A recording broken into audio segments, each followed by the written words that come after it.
So over here you can see that I got different text right here in the Strikingly page that I made. So let's say I want to go ahead and do some basic changes to it. Let's say I want to bold it out and italicize and underline it out right there.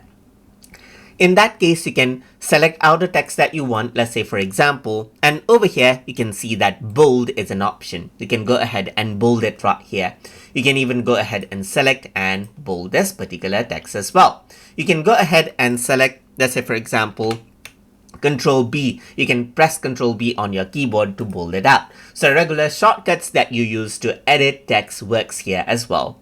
Apart from that, you can even see that you can italicize the text right here, or click on it again to remove the italicizing, and you can go ahead and underline it out as well. You can go ahead and select out all the text and bold everything, italicize everything and underline it all together as well, and then click on them back right here just like this in order to go ahead and remove it from them right here. And this is basically how you can go ahead and do a basic text editing inside of Strikingly right here to change the effect as you want. Apart from that, you can also go ahead and change, let's say for example, the type of the text right here by changing the size as well. For example, I'm going to go around and copy up the like for example the text right here. I can go ahead right here and select out, let's say for example, the text right here.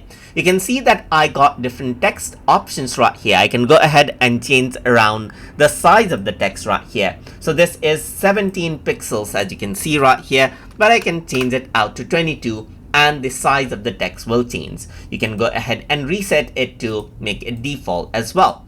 Let me just go ahead right here and you can see that there's this particular text. You can go ahead and remove it out as well and change it to small text size right here as well. So there's text boxes as you can see right here. It's not compulsory you fill all of them right here.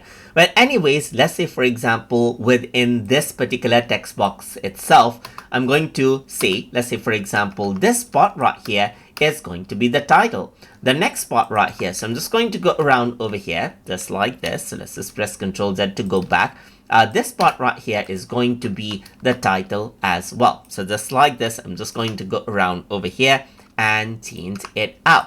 So you can see that this, what you have right here, so you can see that this particular text right here is in a small text or paragraph format right here. You can make it small text as well. Let's say for example, I'm just going to go ahead and paste this text right here. This is going to be small text right here, which is 14 point, but you can go ahead and make it smaller as well. So this is labeled as small text. Apart from that, you can go ahead and select this and you can see that this is the paragraph text. So over here, for this text, I can go ahead and turn it into a heading as well. So let's say for example, I have another text. I can go ahead and change it out into heading 2 as well. So you can see that you can change the hierarchy of the text right here just like this. And this is how you can go ahead and set the text size and then change the basic text formatting and edit out the text as you like inside of Strikingly. So I hope you guys learned something as always. And as always, please like, comment, share, and subscribe